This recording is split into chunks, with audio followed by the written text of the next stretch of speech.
Ce podcast a été réalisé avec le soutien du service du tourisme d'affaires de Visite Wallonia. Bienvenue à Z sur 7, votre Z podcast quotidien. Aujourd'hui, nous sommes le 16 février et nous avons un tout nouvel épisode avec l'invité du Trendstalk pour vous, Alain Minck, essayiste, écrivain, économiste ou encore homme de médias. Moi, j'ai été estomaqué par la déférence des grands oligarques technologiques américains vis-à-vis de Trump. Aujourd'hui, on parle Chine, Europe, États-Unis, intelligence artificielle et bien plus encore. Pour en discuter, Hamid Faljaoui reçoit un invité de choix, Alain Minck. Il nous vient de France, où Emmanuel Macron vient d'organiser un sommet sur l'IA. Un paradoxe pour celui qui disait que l'Europe était un herbivore parmi les carnivores. Sauf que cette fois, il avance un chiffre choc. 109 milliards d'euros qui pourraient être investis en France et donc en Europe. Z sur 7, l'invité du Trendstalk. Une personnalité de premier plan se confie en profondeur sur ce qui a fait son actualité.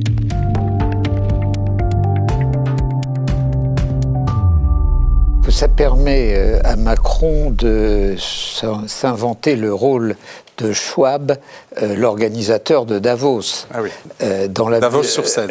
Dans la mesure où sa situation politique intérieure, et d'ailleurs je trouve qu'il devrait demander beaucoup de conseils au roi des Belges, puisque nous n'avons pas votre expérience et votre habitude du désordre parlementaire.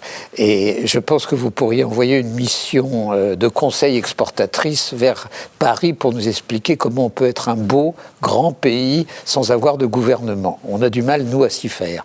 Donc, il est ravi de prendre une initiative, toute plaisanterie mise à part, qui le ramène sur un terrain où il est bon. Ce terrain, c'est en effet un terrain de sensibilité aux mutations technologiques. Oui, c'est la start-up nation qu'elle aime. Et d'ardente, absolue conviction européenne. Je veux dire, l'épine dorsale de Macron, c'est l'Europe. Alors, ce genre de réunion n'est jamais inutile. Alors, il y a le succès prestige, il arrive à faire venir le vice-président américain, personnage dont on parlera peut-être, qui fait des déclarations quand même très bizarres. Il co-préside avec Modi, ce qui est un choix politique très intelligent. Il est bien évident que face à une Chine qui, pour reprendre un mot de Bismarck à propos de Napoléon III, est une énigme entourée d'un mystère, l'Inde est un partenaire plus fiable, qui a encore devant elle une capacité de transformation économique illimitée, qui est portée par une démographie positive, à la différence de la Chine, et qui, sans être une démocratie classique, elle l'était beaucoup plus. Avant Modi, demeure quand même un pays où on vote et où le scrutin n'est pas trop mis en cause. Donc c'est intelligent de jouer avec l'Inde. Donc ça, il l'a parfaitement bien fait. Par ailleurs, faire cohabiter le temps d'une réflexion à la fois les start-upers qui ne veulent pas de régulation et les régulateurs qui essayent de ne pas trop tuer les start-up, c'est pas non plus aberrant. Alors, quant aux investissements, c'est pas des investissements spécifiquement dédiés à la France. C'est que la France est encore une terre attractive et qu'il va y avoir de gigantesques investissements. En réalité, dans l'IA au niveau de la conception, mais beaucoup plus en fait dans les data centers et dans les capacités de production énergétique. Je veux dire, un des très grands consommateurs d'énergie électrique, ça va être les data centers de l'IA. Et Brookfield, qui a annoncé par exemple 20 milliards d'investissements, c'est un fonds d'investissement parfaitement intelligent, cynique, cherchant le maximum du profit. Et de ce point de vue, la France est une bonne terre d'accueil à cause du fait centrales nucléaires. À cause du fait que nous avons protégé nos centrales nucléaires. On a été obligé de freiner sous l'influence imbécile des Verts français. Comme en Belgique d'ailleurs. Comme en Belgique, comme en Allemagne. j'ai pesé mes mots, l'influence imbécile des Verts sur ce sujet, car c'est quand même en réalité une énergie décarbonée. Et donc, nous pouvons, de ce point de vue-là, nous, petits Français, avoir une stratégie. Ok. Alors, que signifie encore ce chiffre de 109 milliards ? Alors, je vous le dis parce que je sais que vous êtes quelqu'un qui observe les marchés financiers de très près. On a vu les Américains qui sont venus avec un projet Stargate de 500 milliards. Et puis, on a vu une semaine après, ou quelques jours après, les Chinois sortir l'équivalent de ChatGPT avec une fraction de cet investissement. Et en fait, certains se disent, en tout cas dans les experts, que c'était moins une claque vis-à-vis des États-Unis qu'une claque vis-à-vis des Européens qui n'ont pas su saisir et pouvoir faire ce que les Chinois ont fait. Je l'ai dit, mais en m'exprimant sans doute mal sur votre première question. Il y a la conception, et puis il y a les moyens. La réussite chinoise, c'est une réussite de conception, mais au fond, c'est logique. Je veux dire, l'ingénieur chinois coûte moins cher que l'ingénieur de la Silicon Valley. C'est une évidence. Donc on est en train de s'étonner de quelque chose qui est banal. Et puis il y a les investissements dans les capacités en réalité de traitement. Et là, les Chinois le feront dans leur système mercantiliste protégé du monde entier. Et dans les pays d'économie de marché, ce seront des investissements dirigés par le marché. Donc en réalité, les politiques sont en train de se gargariser, aussi bien Trump d'une certaine façon que Macron, d'investissements qui ne sont que les investissements produits par la rentabilité et par le jeu naturel du marché. Alors parlons de Trump. Comment est-ce que vous expliquez cette sidération et même ce côté subjugation de la part des patrons européens et sidération de la part des médias, mais aussi des hommes politiques qui sont tétanisés par rapport à cet homme de 78 ans?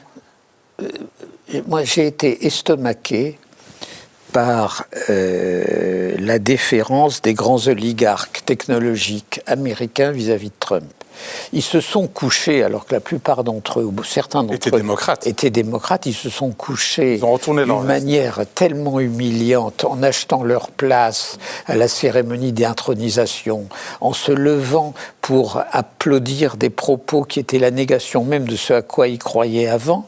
Et pourquoi j'ai été estomaqué ? Le cynisme et, d'une certaine manière, la lâcheté des bourgeoisies du monde entier, c'est pas nouveau. Mais il ne faut pas oublier quand même que Trump a eu 1% de plus de voix que Kamala Harris, même s'il a eu beaucoup plus de grands électeurs. Il a 3 sièges d'avance au Sénat et il a 4 sièges d'avance à la Chambre des représentants. Et tout le monde se comportait comme s'il avait eu 80% des voix, qu'il avait 70% des sénateurs. C'est pas le raz-de-marée. Et 80. C'est pas un raz-de-marée. Il y a une autre Amérique. Donc, faire avec le pouvoir en place, normal, se soumettre avec cette intensité absurde, parce que le retournement, comme le balancier repartira, et il repartira fort dans l'autre sens. Mais au-delà de ça, qu'est-ce que je trouve terrifiant actuellement aux États-Unis ? C'est moins les foucades de politique extérieure de Trump, ça on s'y attendait, et on sait à peu près comment il fonctionne. D'ailleurs, vous avez bien vu, Trump, il n'a qu'un indicateur, c'est la bourse. Donc, il fait des déclarations sur des droits de douane vis-à-vis du Canada et du Mexique. La bourse baisse, le lendemain, il revient dessus. En revanche, ce que je trouve dramatiquement inquiétant, ce sont les cicatrices que l'État de droit gardera de cela. C'est-à-dire que on est en train d'assister à Washington à quelque chose que nous n'avions pas imaginé. Dans notre esprit, un coup d'État ancien modèle, on peut retourner à l'Amérique du Sud, Franco, que c'est. Oui, on peut retourner à Malaparte. Un coup d'État, c'était la prise de pouvoir, la prise physique des lieux de pouvoir, et on croyait que la modernité, c'était de prendre les lieux du pouvoir politique et la chaîne de télé principale. Voilà, c'était ça, un pronunciamento. Ce à quoi on vient d'assister avec Musk, c'est le premier cyber-pronunciamento. C'est-à-dire qu'un homme mandaté sans mandat officiel autre que l'adoubement par le président. Vous parlez d'Elon Musk, là. D'Elon Musk. S'approprier avec 15 hackers les logiciel du Trésor américain et le droit d'accès aux données de chaque Américain, ça c'est saisissant. C'est-à-dire, on découvre quelque chose qui est à méditer. La fragilité des checks and balances dans un monde cyber est probablement plus grande qu'elle ne l'était dans le monde d'avant. Alors, les juges vont essayer d'intervenir. Ils l'ont fait d'ailleurs. Ils l'ont fait, mais même si Musk s'y soumet, vous pensez qu'il n'aura pas dupliqué les données dans l'entretemps ? Et par ailleurs, le vice-président Vance a dit hier de manière très claire que les juges n'avaient pas le droit de s'opposer aux executive orders de Trump. Donc il va y avoir une bataille juridique. Cette bataille juridique finira à la Cour suprême. Et comme vous le savez, la Cour suprême est 6-3 dans les mains des supporters de Trump et c'est-à-dire d'une droite extrême. Donc il ne faut pas se leurrer. Il y a une évolution qui fait que les immenses États-Unis sont en train de commencer à ressembler à la petite Hongrie d'Orban et de devenir une démocratie illibérale. Alors, est-ce que vous irez jusqu'à dire que ce n'est plus une démocratie, mais une plutocratie ? Non, il y a deux choses. Une démocratie, entre guillemets, illibérale, c'est une démocratie qui continue à accepter le suffrage universel, mais même si on essaye à la marge de l'influencer, mais où la séparation des pouvoirs est mise en cause. Ça, c'est une première chose. La deuxième chose, c'est qu'on n'a jamais connu aux États-Unis, depuis l'époque de ceux qu'on appelait les barons voleurs, à la fin du XIXe siècle, une telle imbrication du pouvoir économique, enfin, en l'occurrence technologique, et du pouvoir politique. C'est pas tellement le pouvoir des financiers de Wall Street cette fois-ci, c'est le pouvoir des nouveaux technologues. Je pense que ceci est très mauvais pour le capitalisme. C'est-à-dire, je crois que le capitalisme se met en risque en couchant à ce point avec le pouvoir politique. Et je pense qu'il y aura un retour de manivelle, et il y aura un retour de manivelle qui viendra à un moment donné d'une gauche extrême. Je veux dire, au fond, quand on voit l'oligarchie financiero-politique aujourd'hui américaine, on a du mal à demeurer un libéral modéré du centre. Alors, que peut faire l'Europe par rapport aux UCAS de notre ami Donald Trump qui prévoit d'augmenter les tarifs douaniers? Que peut faire l'Europe? Parce qu'en fait, on oublie aussi, on critique beaucoup l'Europe, mais on est en excédent commercial. Comment est-ce qu'on peut être si mauvais que ça quand on lit la presse et être en excédent commercial? Non, mais d'abord, je pense que Trump et Poutine sont des chances pour l'Europe. C'est-à-dire l'Europe que nous vivons ici dans sa capitale, l'Europe, elle s'est faite avec un père qui s'appelait Joseph Staline. C'est-à-dire que l'Union européenne était une réponse à la menace soviétique. À partir du moment où la menace russe est une menace qui est quand même plus que présente et oblige les Allemands, qui sont toujours dans une position centrale en Europe, à se sentir à nouveau très à l'ouest, heureusement, la menace Trump est une menace qui nous pousse à la cohésion. Alors après, il faut la mettre en musique. Mais vous savez, rappelez-vous ce qu'on disait au moment de l'apparition, il n'y a que 5 ans du Covid. On disait les frontières réapparaissent, c'est vrai, on n'a pas pu même aller de France en Allemagne pendant 2 mois. Les frontières réapparaissent, l'Europe va se disjoindre, les intérêts sont divergents et l'Europe s'est renforcée. Elle s'est renforcée par exemple au moment de la politique des vaccins, elle s'est renforcée au moment du fonds de soutien de 600 milliards d'euros. Donc, moi, j'ai assez confiance. Alors, vous allez me dire quelle va être la force motrice de l'Europe. Je suis tellement européen que je préfère une Europe allemande à pas d'Europe du tout. L'Europe ne sera pas française du tout. Pourquoi ? Parce que la France est devenue la lanterne rouge de l'Union européenne. En revanche, une fois que les élections allemandes auront eu lieu, conduisant très probablement à une grande coalition entre la CDU de Merz et les sociodémocrates, non plus de Scholz, qui sera balayé, mais de son numéro 2, qui est Pistorius, beaucoup plus populaire, avec à la tête de la Commission une grande présidente. Les grands présidents de la Commission sont ceux qui sortent de leur mandat. c'était Jacques Delors, et je pense qu'Ursula von der Leyen a eu raison de sortir de son mandat. Je pense qu'on aura une Europe d'esprit dirigée par des Allemands, mais peu importe, dès lors qu'ils font avancer la construction européenne.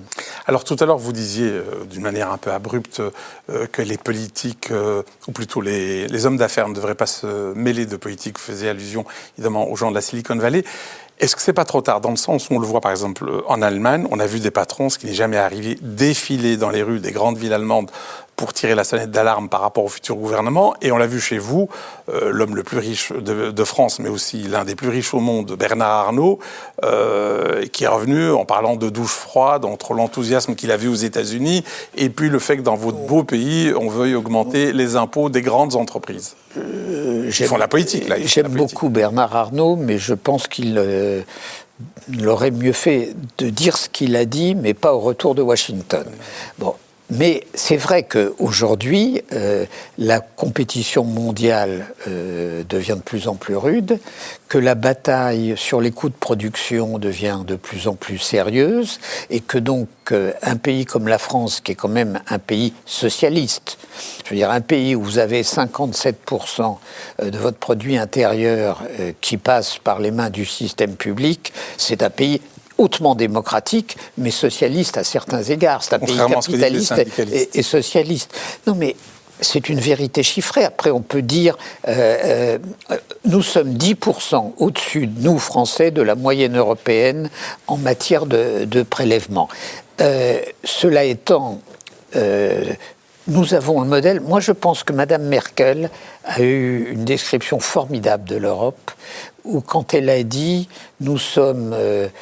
en réalité, 7% de la population mondiale, nous sommes 20% de la production mondiale et nous sommes 50%, pas des prélèvements, elle a dit, des subsides de l'État-providence, ce qui est la même chose. Et il faut en être fier. Il faut être fier de ce modèle. Mais ce modèle ne peut survivre qu'à partir du moment où il garde une vraie compétitivité. Donc, toute encoche à cette compétitivité doit être combattue. Et je trouve très bien que le patronat, souvent si réticent à s'exprimer dans le débat public, le fasse, et le fasse de manière positive et réfléchie. Le débat dans la société civile, c'est l'ingrédient principal de la démocratie. Alors, vous parlez d'encoche à la compétitivité. Est-ce que ce n'est pas un des problèmes de l'Europe ? Il y a quelqu'un qui a donné une très très bonne leçon d'économie politique et qui, en gros, si on regarde sa vidéo, résume tout le rapport Draghi. C'est le président du conseil d'administration de Michelin. Absolument. Qui expliquait qu'au-delà du coût salarial, on sait qu'il est plus élevé en Europe, au-delà du coût énergétique, il disait il y a trop de normes. Et il faisait allusion au fait que l'Europe, par exemple, lui impose la traçabilité de son caoutchouc et ça lui coûte 200 millions d'euros. Enfin, lui, son entreprise. Non, mais... On produit des normes, mais pas d'innovation en Europe, c'est ça que je veux dire. On voit bien que le balancier est allé trop loin et qu'il va y avoir un retour en arrière. Et d'ailleurs, Ursula von der Leyen l'a dit, on a fait un élément du programme de la Commission. Après, il faudra en convaincre les parlementaires européens. Mais je pense que le retour en arrière s'impose, il doit demeurer modéré.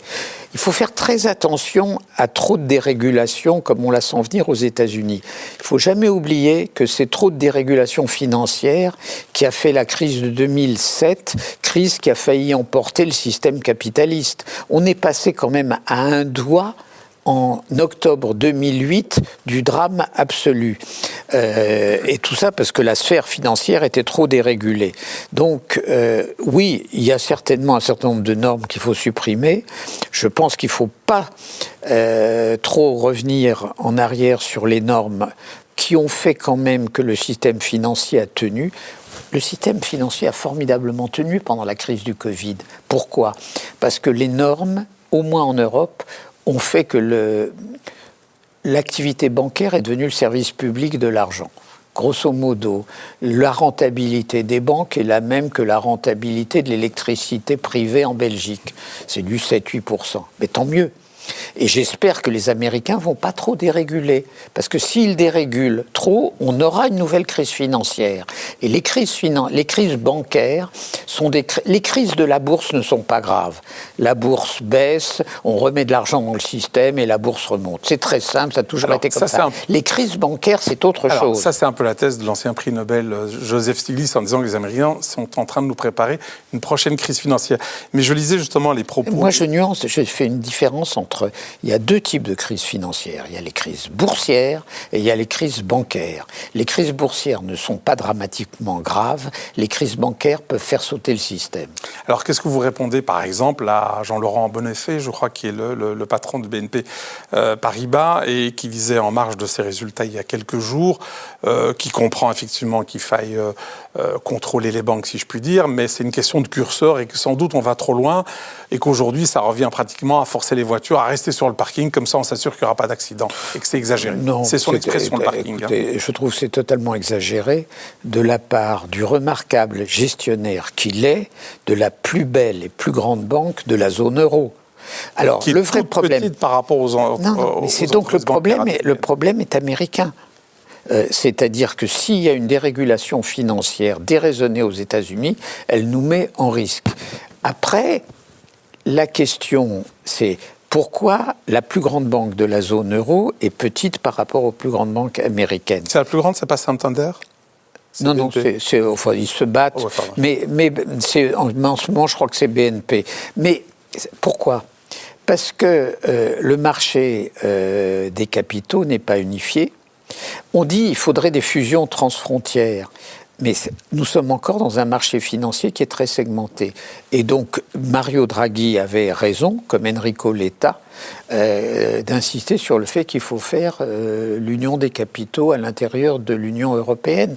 Donc, on a des pas, en effet, à faire pour empêcher que l'écart ne se creuse de manière abyssale entre une finance américaine qui va être plus dérégulée qu'elle n'est, qui va croître plus qu'elle n'est et qui, simultanément, va être génératrice de risques tels que ceux qu'on a connus il y a de ça 17 ans.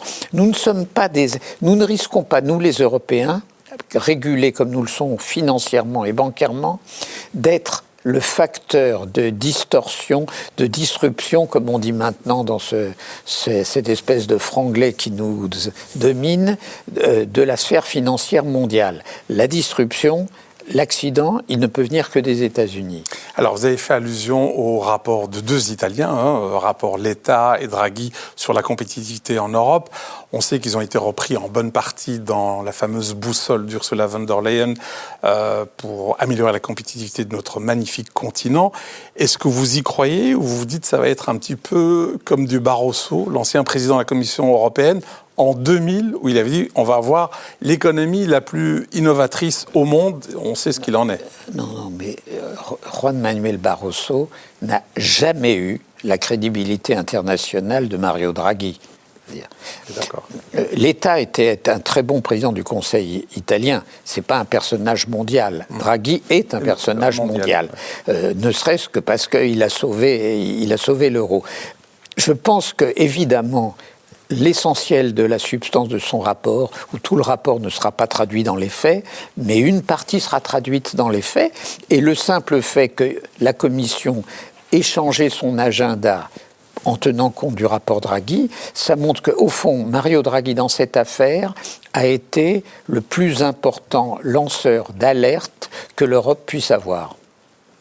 Alors justement, revenons sur Mario Draghi. Il a dit, et tout le monde a retenu ce chiffre, que si on veut redynamiser notre continent, il faudrait mettre sur la table, chaque année, 800 milliards d'euros. On va les trouver où, M. Mac ? Non, mais vous savez combien nous investissons, nous, Européens, aux États-Unis chaque année ? À travers les actions ou les achats d'actions ? À travers les achats d'actions, les placements. C'est 300 milliards. Bon. L'Europe est le continent qui partent chaque année vers les États-Unis. L'Europe est le continent qui épargne le plus. Le plus. Les États-Unis n'épargnent pas. Ils vivent à crédit. Un pays comme la France a un taux d'épargne cette année de 18%. Donc le problème, c'est où l'argent, nous l'avons. La question, c'est que nous ne pouvons pas laisser cet argent partir. Alors, il part pourquoi vers les États-Unis ? Parce que les rentabilités sont plus fortes. Donc il faut améliorer nos propres rentabilités et il faut aussi ne pas laisser cette épargne essentiellement mobilisée pour financer le compte d'épargne chez vous. Essentiellement mobilisée pour financer en réalité les trous du système public et financer l'État-providence. Je veux dire, il faut la mobiliser pour investir. Donc c'est un véritable enjeu. Mais cet argent, il existe. Alors, on arrive malheureusement tout doucement au terme de cette émission, ça va très très vite avec vous. Parlons de l'Allemagne. Vous avez dit que vous préférez avoir une Europe allemande que pas d'Europe du tout, mais justement cette Allemagne, elle va pas très bien. Son modèle économique va pas bien. Ils n'ont plus l'énergie à bas prix des Russes. Leur modèle d'exportation, le Made in Germany, s'est laissé distancier par les Chinois, qui font de très très bons produits. Comment peut-on bâtir une Europe avec des Allemands qui eux-mêmes sont en capilotade ? Non, j'aimerais bien, moi, Français, être en capilotade comme les Allemands. C'est-à-dire, l'Allemagne affronte un vrai problème, vous avez raison, mais le problème énergétique est en train de se résoudre avec des substitutions aux approvisionnements russes. Le problème de l'industrie allemande, c'est essentiellement le problème de l'automobile allemand et de la chimie allemande, c'est vrai. Il faudra du temps pour revenir. Mais surtout, l'Allemagne a une capacité de rebond sous le pied que je vais vous illustrer très simplement. Aujourd'hui, l'Allemagne a 60% d'endettement public par rapport au PIB. Oui, alors qu'en France, en Belgique, l'Europe est en moyenne autour de 90, et je ne parle pas de la France qui est à 115. Je ne me souviens plus du taux belge, mais ça ne doit pas être... On est au-dessus des 100%. Vous êtes ? Au-dessus des 100%. Ben, bravo. Bon. Mais bon, le problème allemand, c'était quoi ? C'est cet absurde frein à la dette qui limitait... Le Schwarzenegger, oui. Oui. Bon. Mais M. Merz a dit... à mi-mot, alors qu'on est en campagne, qu'il faut revenir dessus. Et je vous fais un calcul. Si, par un coup de baguette magique, une fois débarrassés de cette contrainte constitutionnelle, les Allemands passaient de 60% à 80%, ils mettront du temps, ça ne sera pas comme ça. Vous savez combien ça représente ? Ça représente autour de 900 milliards d'euros de relance. Alors je vous assure, un pays qui a sous le pied la capacité de mobiliser en réalité, en n'allant pas jusqu'aux 115% des malheureux Français, jusqu'à 80%, c'est un pays sur le déclin duquel il ne faut pas parier. L'Allemagne a d'autres problèmes. Elle a un problème démographique, donc un problème d'immigration. Elle a un problème sur le fait que le divorce Est-Ouest entre les Länder de l'Est et les Länder de l'Ouest existe toujours, que l'extrémisme est beaucoup plus développé dans les Länder de l'Est que dans les Länder de l'Ouest. Donc je ne vous dis pas que l'Allemagne est le paradis européen, mais tabler sur le déclin de l'Allemagne me paraît un mauvais pari. Il y a deux paris qu'il ne faut pas faire. Il ne faut pas jouer le dollar à la baisse, de manière générale, on perd toujours. Et il ne faut pas jouer sur la disparition de l'industrie allemande, on perd toujours. Et à la fin, c'est toujours les Allemands qui gagnent. Monsieur Minck, vous avez fait allusion tout à l'heure que l'Europe s'est constituée notamment face à des crises, face à un ennemi. On a eu évidemment Staline, le Covid après, Poutine. Ici, par rapport à Trump, est-ce qu'on ne va pas aller face à Trump de manière totalement désunie ? On l'a vu, la réaction plutôt très faible par rapport au discours de Trump, par rapport au Groenland, qui touche quand même un pays de l'Union européenne, qui est le Danemark. Est-ce que vous pensez qu'on ne va pas arriver en Europe dispersé face à Trump ? D'abord, les problèmes de droits de douane sont des problèmes qui relèvent de la Commission. Donc on est dans la part fédérale de l'organisation européenne. Donc je pense que les réactions auront lieu, comme elles ont toujours eu lieu, et comme ont eu lieu dans Trump saison 1, on l'aura dans Trump saison 2. Le problème du Groenland, je pense que les Européens seront évidemment solidaires du gouvernement danois, mais le problème, il est entre le Groenland et le Danemark. En effet, le risque, c'est qu'il y ait un jour un référendum, que les Groenlandais, je ne sais pas comment on dit pour les Groenlandais, les habitants du Groenland, s'ils choisissaient l'indépendance, se mettraient à porter en effet de main de l'influence américaine. Alors, une fois qu'on a dit ça, Je comprends les Américains sur le fait que c'est un enjeu stratégique, le Groenland. Mais ils devraient... Qu'est-ce qu'aurait fait une administration civilisée ? C'est-à-dire l'administration qui aurait été celle de Kamala Harris. Elle aurait poliment demandé aux Groenlandais d'avoir 3 bases au lieu d'en avoir une. Donc... on aurait pu traiter ça de manière très, très civilisée. Mais Trump et comportement civilisé, c'est un oxymore. Et alors, effectivement, avoir un président de la première démocratie mondiale, alors pas en nom puisque c'est l'Inde, mais qui veut annexer le Groenland, qui veut annexer le Panama, qui veut annexer le Canada, un Russe ou un Chinois aurait dit la même chose, on aurait crié à la dictature. Non, mais alors, il faut crier. Mais d'abord, le Canada, le Panama, il a parlé du canal. Hein. Oui, du canal. Non, il regrette qu'on l'ait vendu. Enfin, il regrette qu'on l'ait vendu, il trouvera une transaction. Le Canada, il ne va pas envahir le Canada. Il veut l'annexer, il veut le 50e union. Mais enfin, je pense qu'il est suffisamment intelligent pour savoir que ça n'a aucun sens. Les Canadiens sont nationalistes. Vous voyez d'ailleurs une poussée du nationalisme canadien. Et évidemment, je pense que ça ne se produira pas. Ou alors, si ça se produit, on est entré dans un autre monde. Bon, ça, c'est une évidence. Après, vous ne m'avez pas posé la question de Trump sur notre sujet à nous, qui est l'Ukraine. Parce que, je veux dire, au fond, la fin de l'histoire ukrainienne, c'est malheureusement l'acceptation du statu quo. La question, et d'ailleurs Zelensky qui a, de ce point de vue, un couteau dans le dos, Zelensky dit, mais le statu quo implicitement suppose des garanties.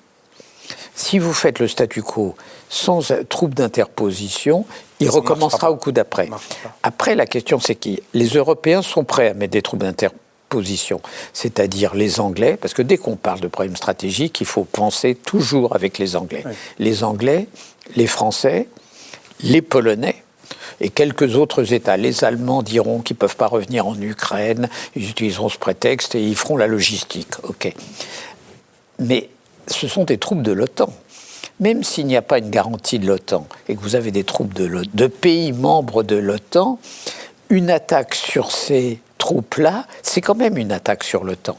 Donc, est-ce que Trump, vis-à-vis de l'OTAN, qu'il exècre et dont il voudrait se libérer, puisque à Trump 1, il avait déjà mis en cause, en réalité, l'automaticité de l'article 5. Exact. Est-ce qu'il acceptera que des troupes massive, parce qu'il s'agit quand même de déployer 50 000 ou 100 000 soldats. Est-ce que des troupes massives de pays appartenant à l'OTAN, fût-ce sans garantie formelle de l'OTAN, peuvent assurer la stabilité du statu quo ? Je n'en sais rien. Et j'imagine rapidement que la reconstruction se fera ou sera payée par les Européens, mais ce seront surtout des entreprises américaines qui en profiteront. Les entreprises européennes en profiteront, les entreprises allemandes qui sont à la portée en profiteront, et arrêtons quand même de penser qu'on est toujours les cocus de l'histoire. Alain Minc nous livre donc le parfait mot de la fin.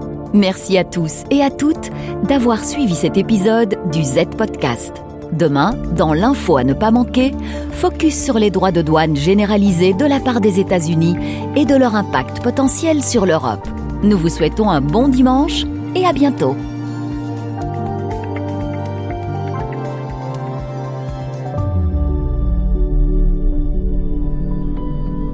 La Wallonie est la destination idéale pour vos événements professionnels.